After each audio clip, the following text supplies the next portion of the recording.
Hello my friends, and thank you so much for joining me today. My name is Juan Morales, Senior Staff Field Application Engineer for SmartHQ service here at GE Appliances.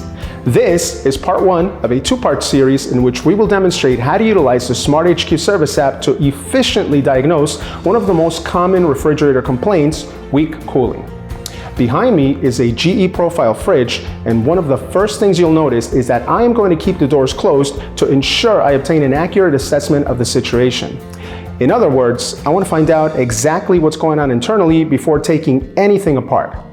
Now, typically, a service technician would have to remove the unit from its point of installation, gain access to the control board, and test each thermistor individually. And of course, how can we forget our good old friend, the infrared thermometer? These methods are often inaccurate, and even worse, they are extremely time-consuming. But using SmartHQ service, you will be able to instantly view the internal temperature values of every compartment. To get started, let's connect the Bluetooth module to the refrigerator's Ethernet port located behind the top middle cover.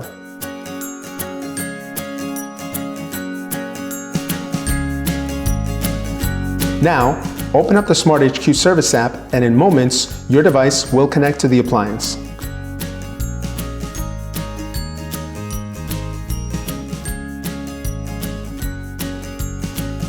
You can now view product information, firmware update availability, recent bulletins, service manuals, and much more.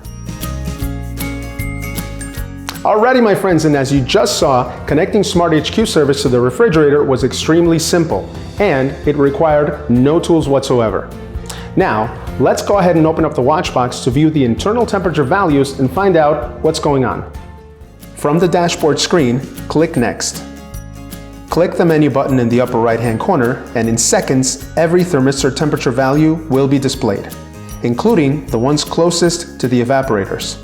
We can even see what the ambient temperature is to ensure the environment is adequate.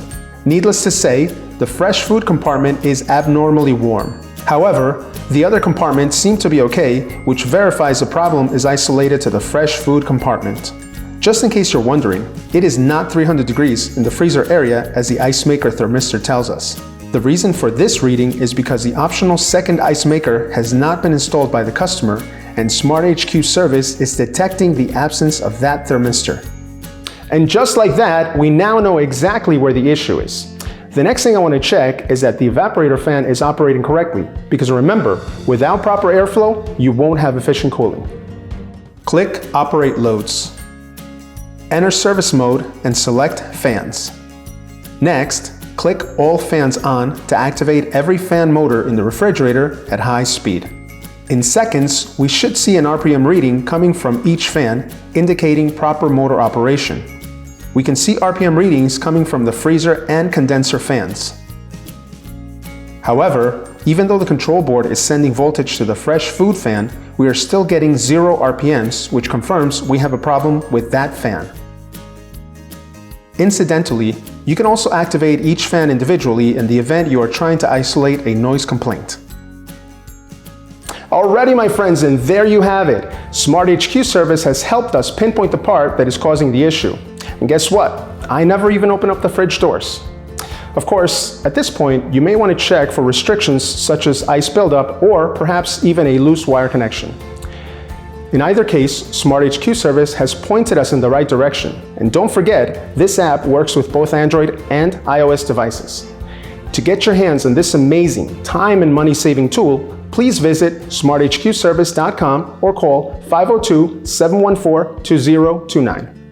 Once again, my friends, thank you so much for watching, and please be sure to tune in next time for part 2 of this series. Take care now. Bye-bye.